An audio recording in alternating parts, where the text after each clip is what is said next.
नहमदुहु व नसल्ली अला रसूलिहिल करीम। अम्मा बाद अऊज़ु बिल्लाहि मिनश शैतानिर रजीम। बिस्मिल्लाहिर रहमानिर रहीम। इन्नद्दीना इंदल्लाहिल इस्लाम। दर्द पाक पढ़ लीजिए। अल्लाहुम्मा सल्ली अला हबीबना तबीबना मौलाना मुहम्मद बारिक सल्लल्लाहु अलैहि वसल्लम अलैहि या रसूलल्लाह सल्लल्लाहु अलैहि वसल्लम। आज हमारे मुआशरे में बेशुमार ऐसी बीमारियां फैल रही हैं जिसकी वजह से आज हमारा मुआशरा तबाह बर्बाद हो रहा है। उन बेशुमार बीमारियों में एक बीमारी जो कैंसर से भी ज्यादा खतरनाक है, उस खतरनाक बीमारी का नाम है जहेज। आज जहेज की वजह से ना जाने कितनी बेटियां अपने वालिदैन के सर पर एक जिंदा लाश की तरह पूरी जिंदगी गुजारने पर मजबूर है। आज सिर्फ जहेज की वजह से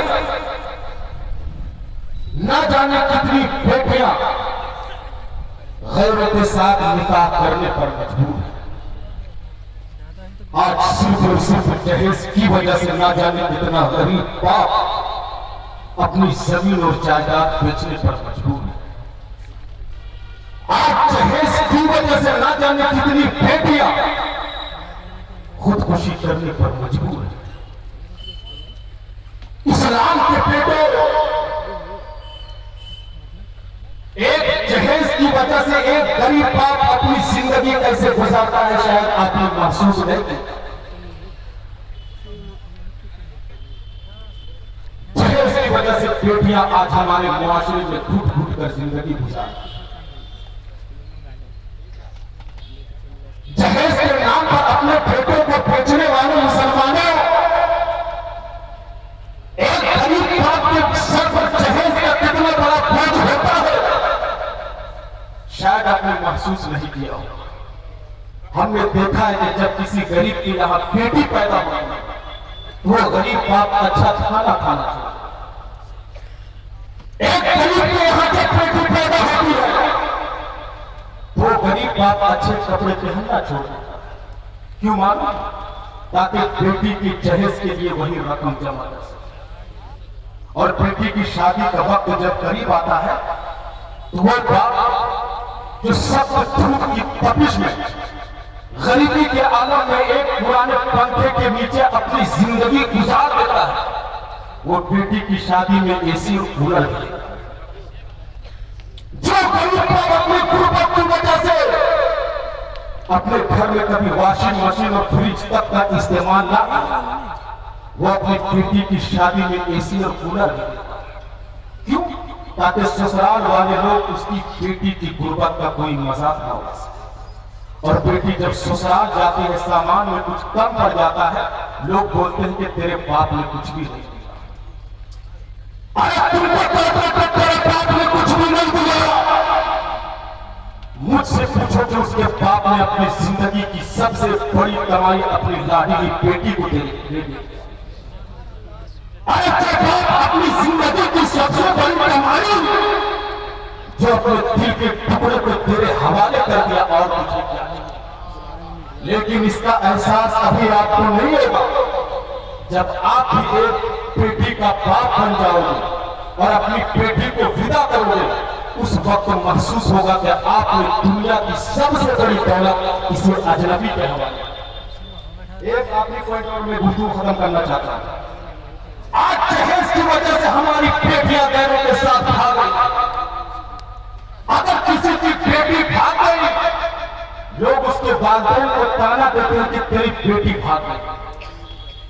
और मैं करम के दरमियान में जुमला आपके दिल में डाल रहा हूं क्या अगर किसी की बेटी भाग गई है तो जितना बड़ा मुजरिम उसका बाप हो उतना बड़ा मुजरिम आप हो। सुनने की हिम्मत है तो मेरे दर्द को सुनो जो मैं 1 मिनट में आपके सीने में डालना चाहता हूं।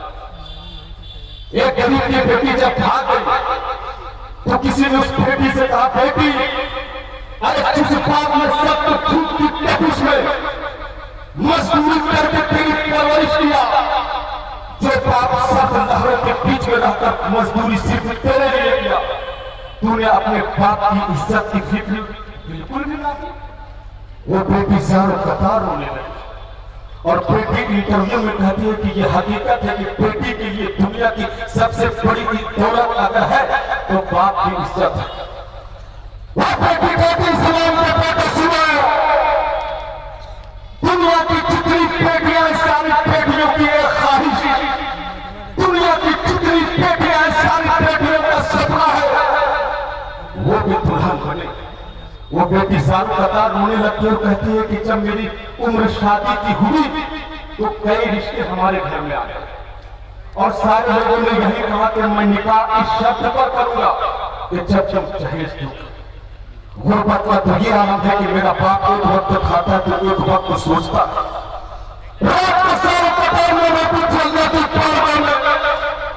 मेरे मौला तूने हम बेटियों को दुनिया में पैदा कर दिया, मेरे मौला तूने गरीबों के घर में बेटियों को क्यों भेजा?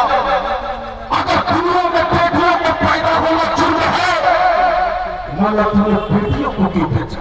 और भेजा तो उनके बाप को तूने दौलतमंद क्यों नहीं बनाया? वो गरीब की बेटी आगे बयान देती है, जब किसी मुसलमान ने मेरी निकाह मुझसे ना किया तो मैं खौफ में डूब गई, कहीं मेरा बाप खुदकुशी ना कर ले। मैंने किसी पवन नाम के शख्स को कहा कि क्या तुम मुझसे निकाह करोगे बगैर जहेज के? तो उस पवन नाम के शख्स ने मेरे हाथ पर हाथ रखकर शादी कर ली।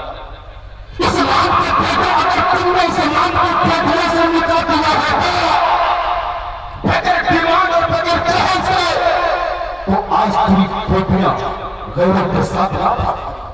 अगर तुम चाहते हो कि आज के बाद तुम्हारी बेटियां गौरव के साथ ना भागे, अगर तुम चाहते हो कि आज के बाद तेरी बेटियां जहेज की वजह से अपने बाप की इज्जत पर पूरी जिंदगी अपनी जिंदगी गुजारने पर मजबूर ना हो, अगर तुम चाहते हो कि आज के बाद हमारी बेटियां खुदकुशी ना करे तो आओ उम्मत के दरमियान तुम वादा करो कि आज के बाद तुम किसी भी हाल में किसी गरीब बाप के आगे दावत नहीं करेंगे।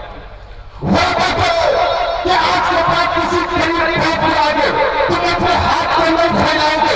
मुसलमान के बेटे अगर तुझे हाथ फैलाना नहीं